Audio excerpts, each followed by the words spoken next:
ఓం నమో వెంకటేశాయ cinema తీశారు. మరి సహజంగానే ప్రేక్షకుల మనసుల్లో కొంత కంపారిజన్ వస్తుంది ఆ సినిమాకి ఈ సినిమాకి అని. మరి ఈ సినిమాలో కొత్తదనం చూపించాలనే మీ తాపత్రయం తపన ప్రేక్షకుల్ని ఎలాగైనా ప్లీజ్ చేయాలని అది ఎలా అయింది? దానికి డిఫరెన్స్ కొన్ని అన్నమయ్య రామదాసు ఏంటంటే స్వామికి వీళ్ళు సమర్పించుకున్నారు. ఇందులో గొప్పతనం అంటే ఆతిరామ్ బాబాకి సెలెక్ట్ చేస్తున్నాడు, స్వామి సెలెక్ట్ చేస్తున్నాడు. అతనితోనే పాచికలాడని ఇంతమంది ఉంటే అతనితోనే ఎందుకు ఆడాలి? ఇంకా చాలా మంది భక్తులు ఉన్నారు కదా. అతనికి డైరెక్ట్గా కనపడి ఆడినట్టే కదా. మిగతా వాళ్ళ కళల్లో వచ్చి ఉండొచ్చు, లేకపోతే పుస్తకాల్లో మనం చదివి చూస్తే అన్నమయ్యకి కానీ వీళ్ళకి కానీ కళ్ళలో కనపడ్డాడను, లేకపోతే వాళ్ళ మదర్ కళ్ళలో కనపడి నీకు సంతానం కలుగుతుందని చెప్పాడనో జరిగింది తప్ప డైరెక్ట్గా స్వామి వచ్చి ఒక చరిత్రలో జరిగిన ఒక మానవుడితో ఆడటం అనేది, వాళ్ళతో సంభాషించడం అనేది జరగటం అంటే అది ఊహకే అందన విషయం కదా. స్వామి తన కష్టాలు భక్తులతో చెప్పుకోవటం అనేది బాగా నచ్చింది నాకు. ఆతిరామ్ బాబా కథలో అది హైలైట్. అంటే స్వామి కష్టాలు ఏమిటాయి అసలు? చాలామంది నన్ను సోషల్ సినిమాలు దీవని అడుగుతూ ఉంటారు.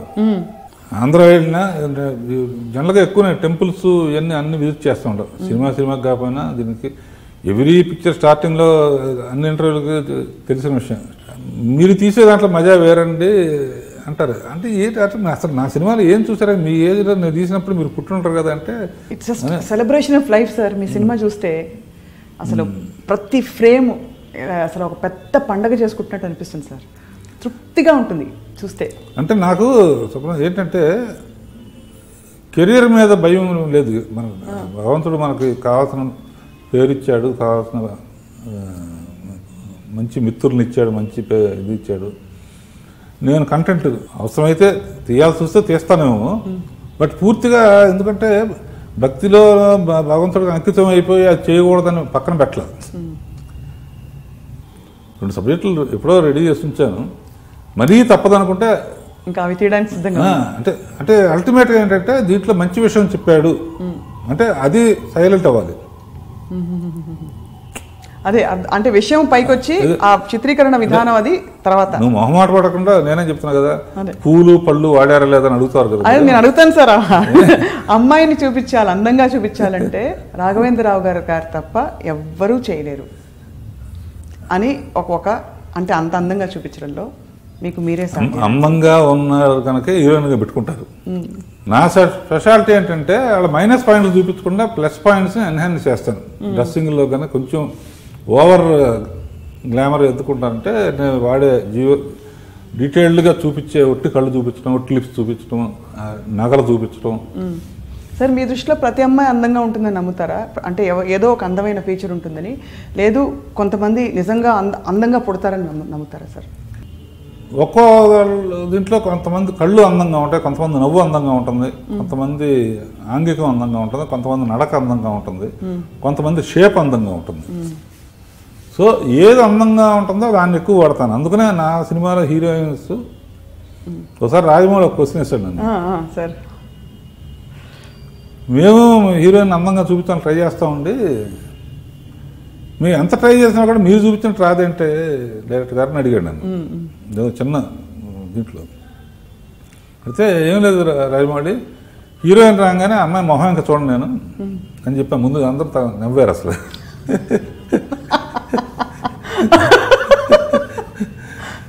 అంటే ఎంటర్టైన్ చేయడం కోసం ఆ మాట అన్నాను అని చెప్పి ముందు స్ట్రక్చర్ హైట్ తక్కువ లేదా నడుము సరిగ్గా ఉందా లేకపోతే షేపా.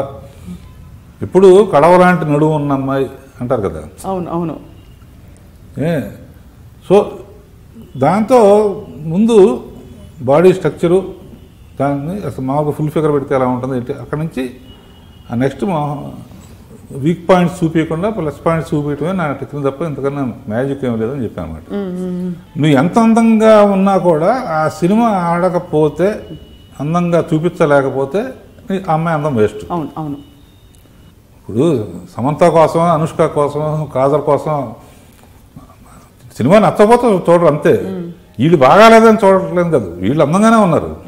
అందుకనే నా లెక్క ఏంటంటే హీరోకైనా హీరోయిన్ కన్నా సినిమా హిట్ అయితేనే వాడు హీరో కన్నా ఓకే, సినిమా హిట్ అయితేనే హీరోయిన్ రేస్లో ఇంకా ఉన్నట్లు లెక్క. సినిమా హిట్ అవ్వకుండా ఎంత మంచి పాటలు పెట్టినా, ఎన్ని అందాలు చూపించినా, ఎన్ని డ్రెస్సులు మార్చినా అది అడవి కాచిన వెన్నెల అంటారు కదా. ఇక్కడ ఏంటంటే డబ్బులు రాని సినిమా అంట. సార్ మీ కళ్ళకి ఏ హీరోయిన్ చాలా అందంగా కనిపించేది సార్? ఎవరినైనా అందంగా చూపించగలనని నమ్మకం మటు నాకు ఉంది. మీకుంది? అది సార్ ఒక స్త్రీత్వాన్ని చాలా హుందాగా అట్ ద సేమ్ టైం అత్యంత అందంగా చిత్రీకరించడం. అందం అంటే ఊరికే మళ్ళీ ఏదో మినీ స్కర్ట్స్ వేసేసుకుంటే అందం వచ్చేది అందరికీ తెలుసు. అది మీరు చూపించిన విధానం సార్ మీ 100 సినిమాలలో. దానికి జోహార్లు. అంటే ప్రేక్షకులందరి తరఫున చాలామందికి అది విమర్శకులు ఉండుంటారు ఆ ఆస్పెక్ట్లో, అది ఇది. కానీ ఓవరాల్గా ఈ బిరుదు మాత్రం సౌందర్య లహరి. అంటే ఎవరు అంటే సౌందర్యాన్ని అంత అందంగా చిత్రీకరించేది అప్సరసలాగా మీరే. వాళ్ళు నాకు ఒక్కోసారి చిన్న బాధ వేస్తూ ఉంటుంది స్వప్న. ఏంటంటే నన్ను ఎందుకు ఒట్టి పాటలు అద్భుతంగా చేస్తారు, హీరోయిన్ అందంగా చూపిస్తారు అనే ఒక్కదానికి ఎందుకు బ్రాండ్ చేస్తారు? మంచి ఫ్యామిలీ డ్రామాలు, బొబ్బులు బ్రహ్మణులు, దేవతలు, జ్యోతిలు, ఆమె కథలు, మెసేజ్లు, సందేశాలు సార్. కొండవీటి సింహం, ఇది జస్టిస్ రామారావు అన్నారు. ఎన్ని డేస్లో బ్రదర్ రాఘవేంద్రరావు, నారాయణరావు తీసిన అద్భుతమైన సినిమాలు నేను సీఎం అవడానికి కూడా ఉపయోగపడినాయి. ఎందుకంటే ఒక జడ్జి ఎలా ఉండాలి, ఒక పోలీస్ ఆఫీసర్ ఎలా ఉండాలి, ఇటువంటి ఎన్నో ఉన్నాయి కదా కమర్షియల్ సినిమాలో కూడా ఎన్ని. అయినా కూడా నన్ను నేనే మళ్ళీ భుజం తట్టుకుని పోనీ ఎవరికి రాని పేరు మనకు వచ్చింది, సో ఆ ఒక్క పేరు మనకు వచ్చిందని సంతోషపడుతూ ఉంటాం. సినిమాలు అద్భుతంగా చేస్తున్నారు. కొత్తగా వచ్చే మన బ్యాచ్ అంతలో ఇప్పుడున్న టాప్ డైరెక్టర్స్ కానీ కొత్త డైరెక్టర్స్ కానీ అద్భుతమైన సినిమాలు తెస్తున్నారు. నా జోలికి ఎందుకు రావట్లేదో నాకు అర్థం కావట్లేదు. నా ఏరియాకి మీ జోలికి రావడం అంటే అది మీ ఏరియాలోకి వచ్చి ట్రై చేయట్లేదు అంటే చేసినా కూడా నోవేర్ క్లోజ్ సార్. బికాజ్ అవన్నీ ఒరిజినల్ ఐడియాస్. ఆ పళ్ళు వాడడం ఏమిటి, అసలు గ్రాండియర్ ఒక సెలబ్రేషన్ అని అన్నాం కదా సార్. పాటలు డ్యూయట్లో కావచ్చు, మామూలుగా కూడా. బట్ సార్ ఈ అంటే అమ్మాయిల టాపిక్ నేను త్వరలోనే ముగిచ్చేస్తాను సార్. ఎందుకంటే దేవుడి మీద మీకు భక్తి ఎందుకు కలిగింది, ప్రేమ ఎందుకు కలిగింది తెలుసుకోవాలని. బట్ ఈ లోపల ఒక్క విషయం సార్, అమ్మాయిలు మీ దృష్టిలో sir as a director and as Raghavendra Rao గారు చీర కడితే బాగుంటారా ఇండియన్ డ్రెస్లో, లేకపోతే వెస్ట్రన్ క్లోత్స్? ఎప్పుడు ప్రపంచంలో చీర కన్నా sexiest and best dress, respectable dress ఇంకోటి లేదా సార్? నువ్వు ఎట్టయినా సరే సార్, నేను ఒక సినిమాకి పర్యవేక్షణ చేసినా కూడా చీర అనేది ఇక ఫ్యూచర్లో ఉండదేమో అనే బాధ పట్టుకు లోపల చాలా వర్రీగా ఉంది నాకు. ఆ భంగిమలు, ఆ ఫోజులు, సెక్స్ చూడట్లేదు అందుట్లో. నేను అందులో ఉన్న డ్రెస్సింగ్ కానీ అదే జీన్స్. ఇప్పుడు ఈ మధ్య వెళ్తామంటే అందరూ నైటీస్తో ఊడుస్తున్నారు. విలేజెస్ కూడా you are seeing all the girls with jeans pants, salwar kameez కానీ ఇవి కానీ. సో అది అన్నప్పుడు చీర అనేది ఉండదేమో ఒక బాధ. చీరకు గొప్పతనం చెప్పాలి, ఏదో సినిమాలో చెప్పాలని చెప్పేసి చీర విలువ తెలుసుకో చంద్రబోస్తో రాపించాను. చీర ఎన్ని రకాలుగా the best in the world అనేది పల్లకిలో పెళ్లి కూతురు అనేది చీర. అవును, చీర నీ దృష్టిలో ఉంటుందంట ఫ్యూచర్లో సార్?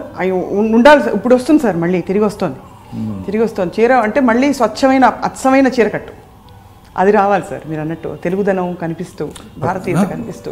ఫారినర్స్ కూడా కట్టుకుంటే ఎంత చక్కగా ఉంటారో వాళ్ళు. కట్టుకుని కొంచెం ఆడుగా నడిచినా కూడా ఫారినర్స్ కట్టుకుంటే కూడా ఆ చీరలో ఉన్నంత సెక్స్ ఎక్కడ ఓపెన్ అవ్వాలో, ఎక్కడ క్లోజ్ అవ్వాలో చీరకు తెలిసినంత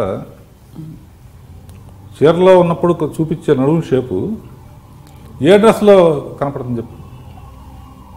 మీకు ఫస్ట్ ఆఫ్ ఆల్ అసలు రాఘవేంద్రరావు గారు అంటే ఒక కోవ సినిమాలు అని ఎక్స్పెక్ట్ చేస్తారు.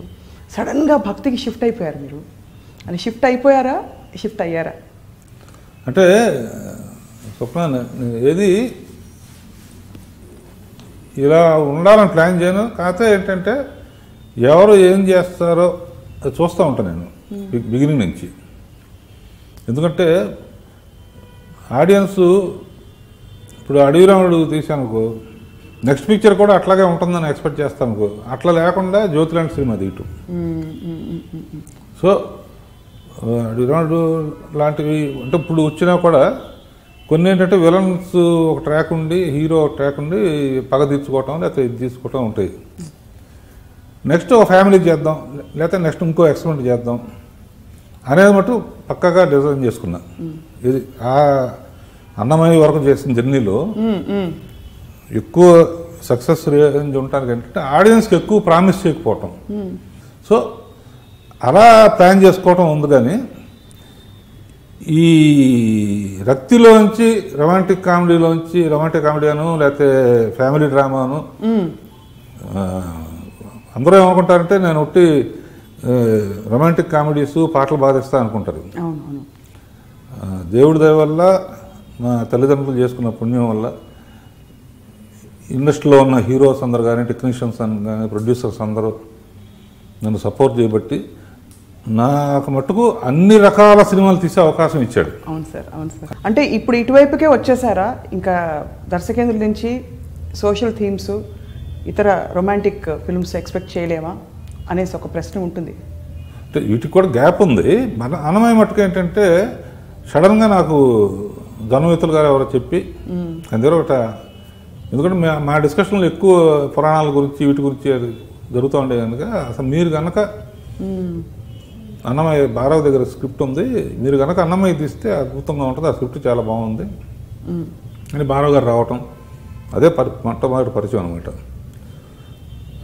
కుర్చీలో కూర్చొని వెంటనే మొదలుపెట్టిన వాడిని సగం వచ్చేటప్పటికి నేల మీద కూర్చొని వినాలి అనే ఫీలింగ్ వచ్చింది వింటుంటే.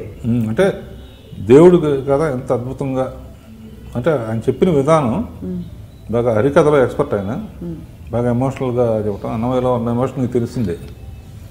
అక్కడి నుంచి టేబుల్ కుర్చీలోంచి నేల మీద కూర్చుని ఆయన నేల మీద కూర్చుని కాబట్టి జేబులోంచి ఒక 10,000 తీసి ఆయన చేతిలో పెట్టానమాట. ఎప్పుడు తీస్తానో ఎవరు తీస్తారో తెలియదు, నేనే తీయచ్చు. ఇటువంటి నేను ఫస్ట్ ఎప్పుడు స్వప్న ప్రొడ్యూసర్ సేఫ్టీ ఆలోచిస్తాను నేను. అలా జీవితంలో గొప్ప ఎక్స్పీరియన్స్ ఏంటంటే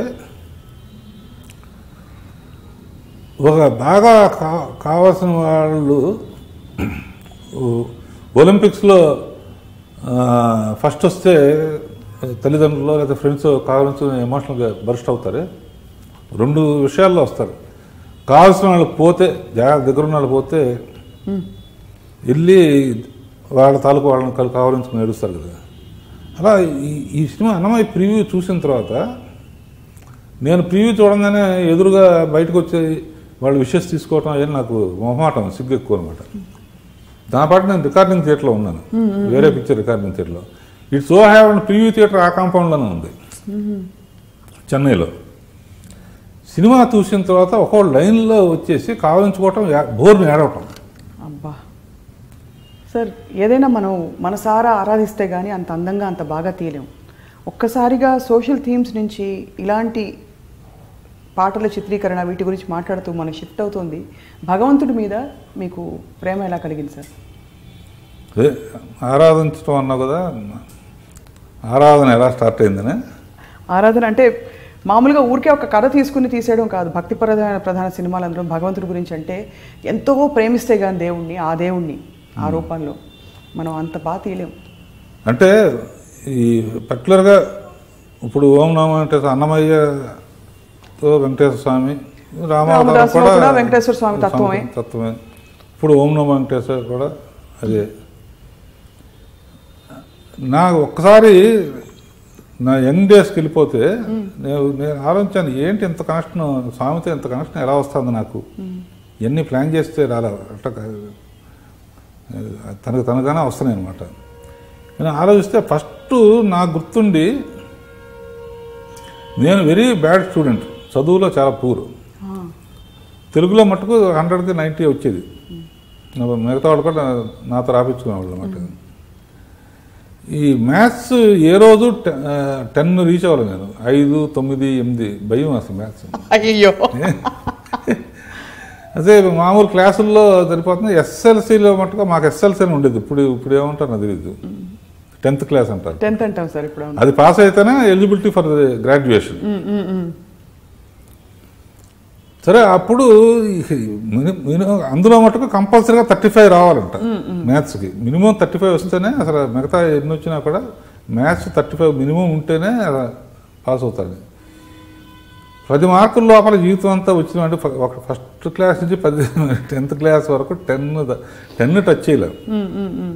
అలాంటి వాడికి 35 రావటం అసలు ఎట్టా సాధ్యం అనుకుని, సరే తిరుపతి మెట్లు ఎక్కటం, ఎక్కి మొక్కుంటే అవుతుంది, గుండిస్తే అవుతుంది కొన్ని అప్పుడు వినేవాడిని. నేను నాకు గుర్తుండి ఫస్ట్ టైం అప్పుడు వెళ్ళినట్టున్నాను. ఎవరితో వెళ్ళానో గుర్తులేదు కానీ, బట్ ఎవరో ఫ్రెండ్స్తోనూ కలిసి నడిచెక్కాము. నడిచెక్కుతున్నప్పుడు ఎక్కేటప్పుడే అనుకున్నాం అంటే చాలా డిఫికల్ట్ అని చెప్పి, అలవాట్లేదు మెటాస్లో.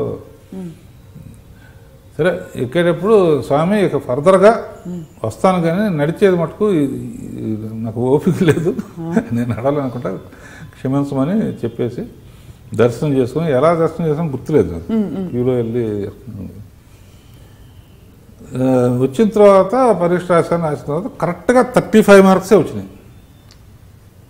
జస్ట్ కావాల్సిన 35 మార్క్సే వచ్చినాయి, పాస్ అయ్యాయి అనమాట. మళ్ళీ వెంటనే ఈసారి బస్సులోనో దేంట్లో కారులోనో ఎవరితో ఎట్టా వెళ్ళాలని గుర్తులేదు, వెళ్ళి ఫస్ట్ టైం గుండు అప్పుడు చేశాను టోటల్గా. అప్పుడు గడ్డం సిస్టమ్ లేదు, గడ్డం అప్పుడు డైరెక్టర్ అయిన తర్వాత పెంచడం మొదట. ఆ తర్వాత ఈ జ్యోతి ఫస్ట్ పిక్చరు బాబు నీకు గుర్తుంటే అందులో ఒక ఎపిసోడ్ కూడా కొండ మీద తీసాం. అప్పుడు కొండ మీద పర్మిషన్ ఇచ్చేవాళ్ళు. ఫస్ట్ పిక్చర్ కదా, స్వామి దగ్గర తీద్దాం, ఆ కొండలు కరువుసు ఇవన్నీ చేసి తీద్దామని అక్కడ. సో అలా ఫస్ట్ పిక్చర్కి స్వామివారితో కొండతో కనెక్షన్. ఆ ఫస్ట్ పిక్చర్ అంత బాగా అనుకున్నంత రిచ్గా ఉన్నా కూడా అనుకున్నంత బాగా ఆడకపోతే, సరే ఆయన ఉన్నాడు కదా మనకి 35 మార్క్స్ తెప్పించాడు అని చెప్పి ఒక మొక్కుందాం, ఈ సినిమా అయ్యే వరకు ముందు గడ్డం ఇచ్చేసి అప్పుడు గడ్డం పెంచడం మొదలుపెట్టాను. అంటే అప్పుడే అదే సినిమాతో ఈ మొక్కుతో సినిమా అయ్యే వరకు గడ్డం తీయనని చెప్పి మొక్కున్నాను.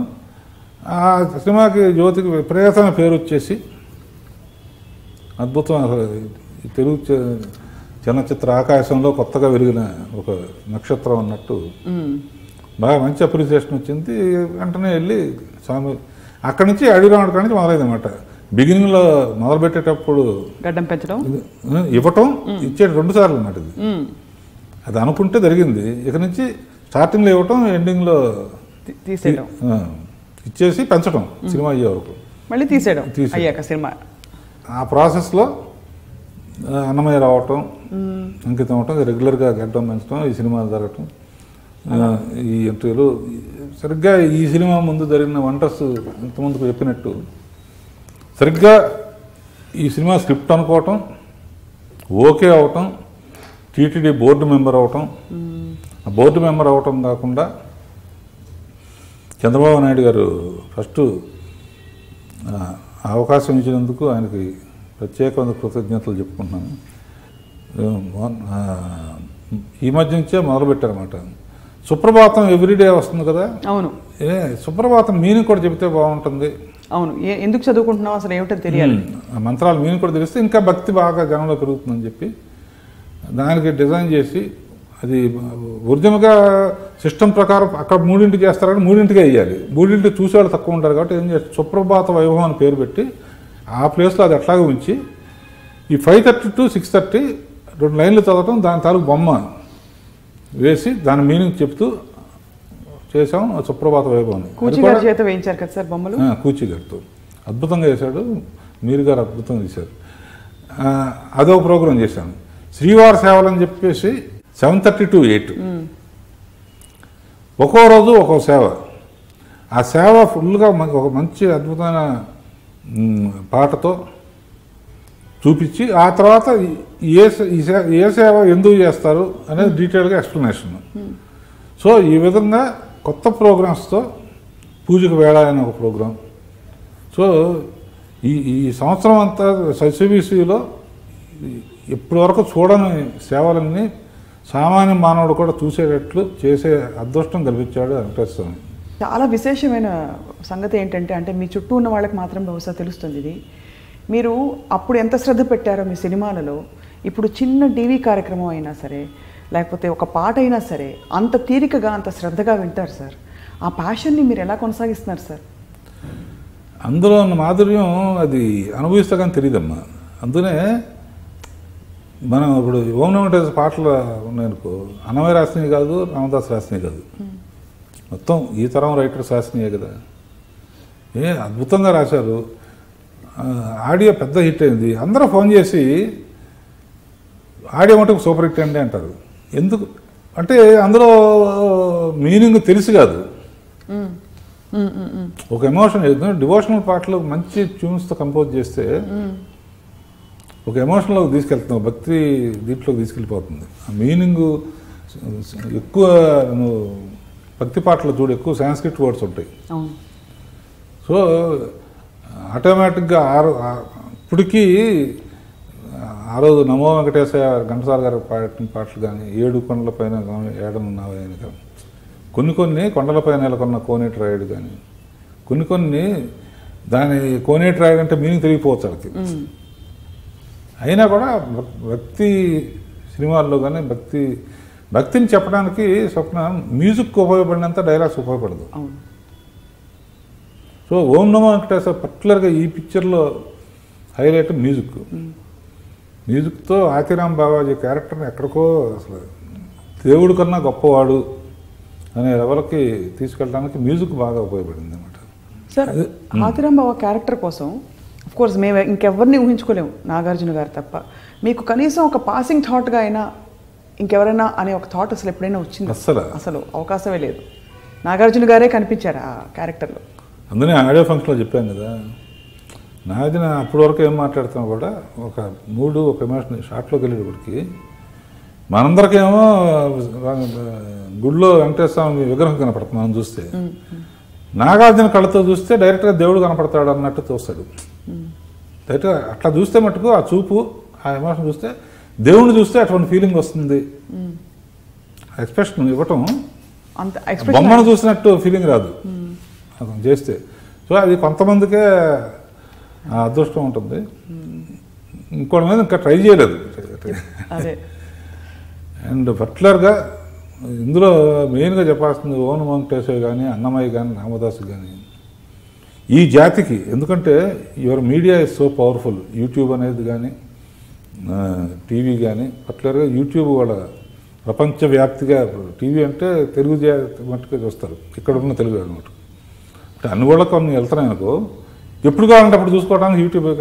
అవును, రామదాస్ ఎగ్జాంపుల్ అనమాట. అంతకుముందు కళ్యాణం అంటే 25,000 మంది ఉండేవారండి సంవత్సరానికి ఒకసారి. రోజు అయితే 150 మంది. ఇప్పుడు రోజుకి 2,500 మందో 10,000 మంది వస్తున్నారు. కళ్యాణానికి 2 లక్షల మందో 4 లక్షల మంది వస్తున్నారు. So media so powerful. పీపుల్లో నీ బిజీ లైఫ్లో కూడా భక్తి విషయం మార్గంలో కూడా కొంత సమయం కేటాయించడానికి ఇటువంటి సినిమాలు ఉపయోగపడతాయి. అండ్ వాడు ఆతిరామ్ బావాజీ కూడా ఎంత గొప్పవాడో ఎంతకాలం ఎవరు ఎందుకు తీయలేదు.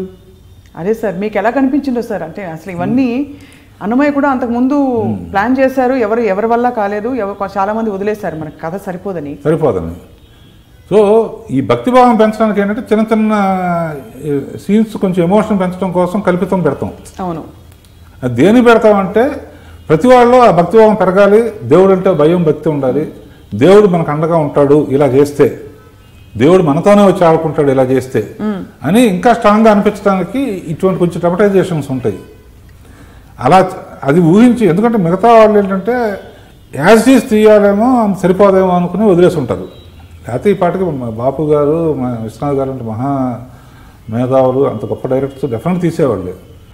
వాళ్ళు నాతో అన్నారు, మాకు ఎప్పుడు ఇట్లాంటి ఐడియా రాలేదండి క్లైమాక్స్ ఇలా ఉండాలని కానీ అని. అట్లా this is time. Me YouTube వాళ్ళు కానీ లేకపోతే సినిమా మీడియా కానీ గొప్ప వాళ్ళ చరిత్రలు కూడా నేను ఒక్కడే, కొంతమంది అంటారు ఇట్లాంటి సినిమాలు చేయండి రాఘవేంద్ర గారు ఒక్కరే తీయగలరు మన నాగార్జున కూడా ఆయన తప్ప ఇంకెవరు లేరు అని. I don't believe in that. తలుచుకుంటే వాళ్ళన్న త్రివిక్రమ్ శ్రీనివాస్ కానీ, మన వినాయక్ కానీ, లేకపోతే ఇంకోళ్ళు కానీ, వాళ్ళ టాప్ డైరెక్టర్స్ కానీ, కొత్తగా వచ్చే డైరెక్టర్స్ కానీ వాళ్ళు చేయగలుగుతారంట, తలుచుకుంటే చేయగలరు అంటున్నా. ఆ ఎమోషన్ పండించగలుగుతారా సార్? రాజమౌళి అయినా లేకపోతే ఎవరైనా సరే.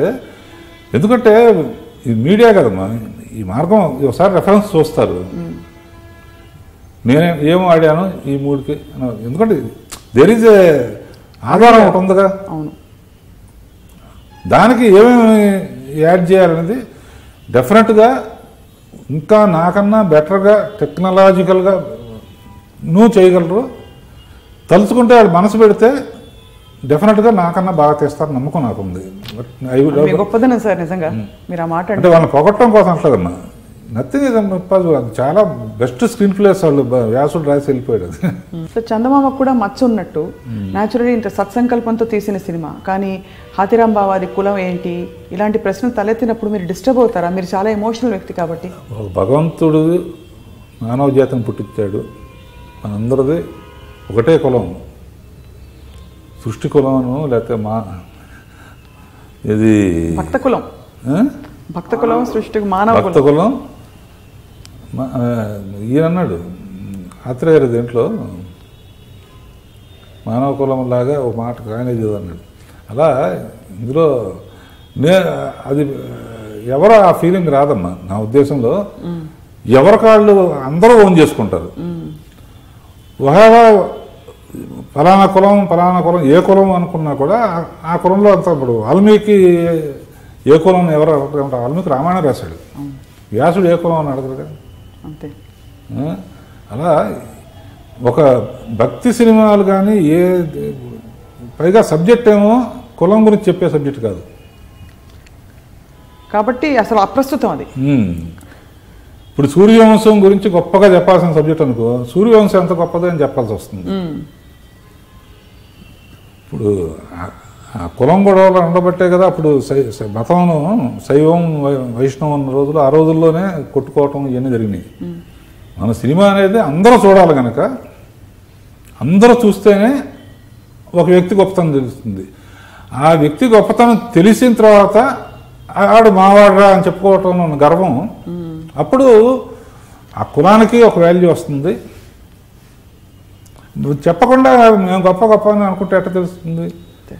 మన సినిమా రూపంలో ఒక పాపులర్ ఆర్టిస్టు, ఒక పాపులర్ మ్యూజిక్ డైరెక్టరు, ఒక పాపులర్ డైరెక్టర్ తీసి దాన్ని హైలైట్ చేసినప్పుడు, చేసి అందరూ చూసినప్పుడు, అప్పుడు వాడు మావాడు, మా కులానికి చెందినవాడు అని చెప్పుకున్నప్పుడు కాళ్ళు ఎగరేసుకుని చెప్పుకోవచ్చు. ఆడియన్స్ ఏంటంటే ఆడియన్స్కి ఇప్పటికీ నేను ఆంధ్ర రే రాఘవేంద్రరావు బిఏ రా అంటారు. అవును, అది అందరు నోటీస్ చేస్తారు. ఎందుకు రాఘవేంద్రరావు బిఏ? నాకేంటంటే ఒక సినిమాలో బిఏ అని పెట్టలేదు, ఆ సినిమా ఆడలేదు, సెంటిమెంట్ అది మీకు.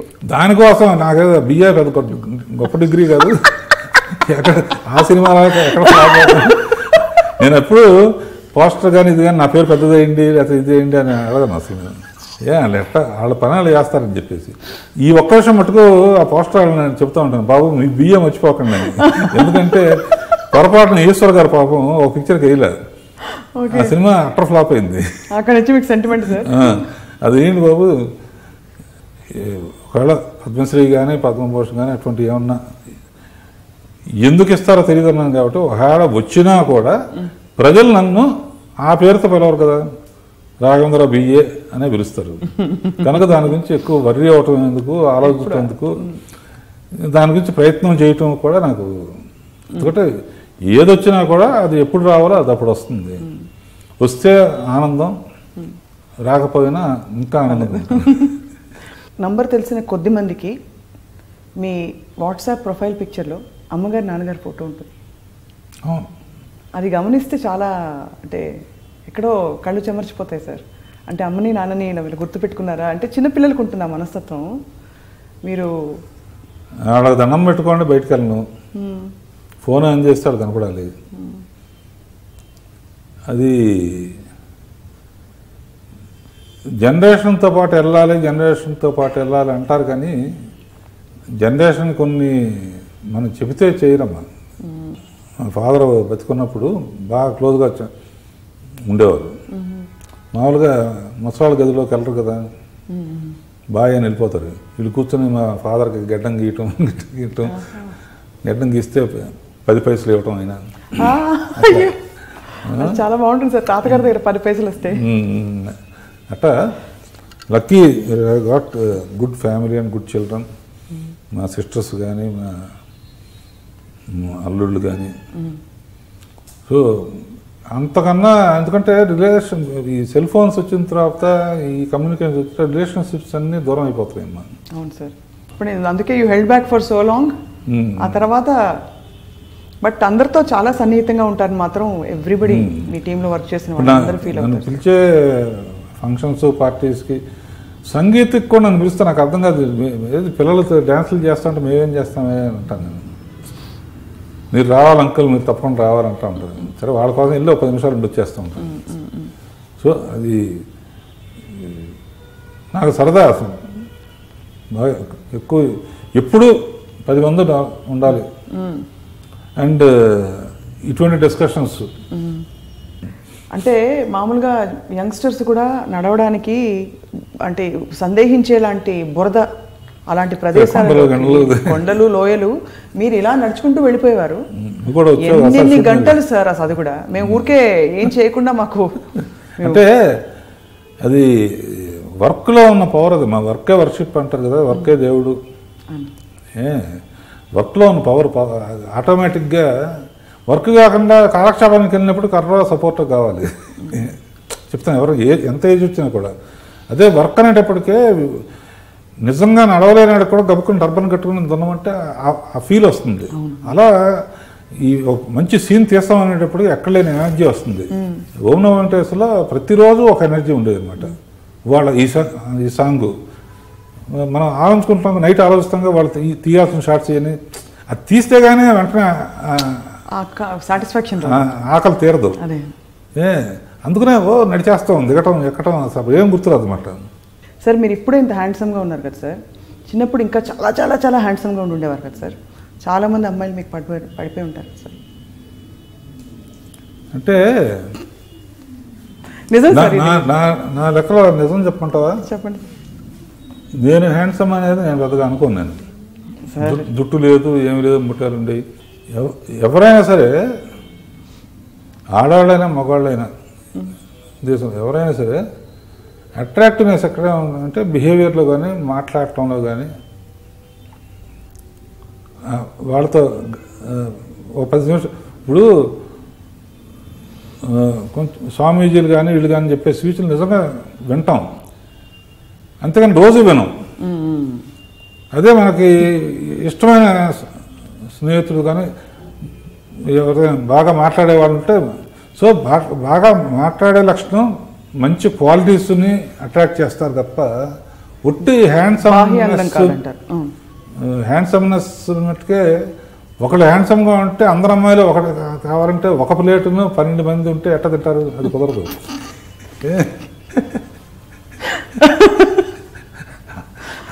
అందరికీ కనిపించడం వేరు,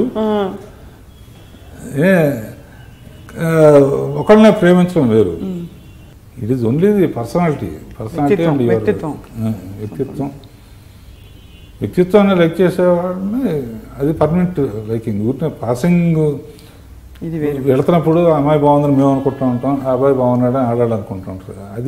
ఇది పాసింగ్ క్లౌడ్స్ అన్నమాట. బట్ పర్మనెంట్గా ఉండేదే శాశ్వతమైన అందం. వర్షించే మేఘాలే శాశ్వతం సార్. హిందోళం, హంసానంది, చంద్రకౌన్స్ మీకు ఇష్టమైన రాగాలు ఏమన్నా కారణం ఉందా సార్? అంటే అది సూపర్ హిట్ అయిన తర్వాత కిరణ్ అడిగాను. అడిగితే ఇది హిందోళం, ఇది అక్కడి నుంచి అలా ఉంటే బాగుంటుంది అంటే నాకు మెల్లిగా ఏంటంటే అతను అలవాటు చేయటంతో కొంచెం వినంగానే ఇది హిందోళం కదా, ఇది అర్థమైపోతుంది అన్నమాట. కానీ తాళ జ్ఞానం కూడా ఉన్నట్టు అనిపిస్తుంది సార్. పాడతారు సార్ కొంచెం, ఒక్క పాట సార్. కాదు ఇప్పుడు కాదు, మామూలు సినిమాలో తీసే పాటలు పాడతారు సార్. నేను వింటా ఉన్నప్పుడు దాన్ని రిపీట్ చేస్తూ ఉంటాను అన్నమాట. మీకు బాగా ఇష్టమైన పాట సార్ మీ సినిమాలో? ప్రస్తుతం అఖిలాండ కోటి బ్రహ్మాండ నాయక. అఖిలాండ కోటి బ్రహ్మాండ నాయక ఎంత బాగుంది సార్ ఆ పాట. అలా దేవుడు కనిపించింది. అదేను వేయి నామాల వాడ ఏదో ఒకసారి పాడు నువ్వు. వేయి నామాల వాడు వెంకటేశుడా, మూడు నామాల ముద్దు శ్రీనివాసుడా. For more videos, please subscribe to iDream. And more videos, please subscribe to iDream Media. Please do subscribe to iDream. iDream అంటే నా కళల ఛానల్ను సబ్స్క్రైబ్ చేసుకున్న నోరు తిరుగుతలేదు. మీరైతే గంట గుర్తు కొట్టండి.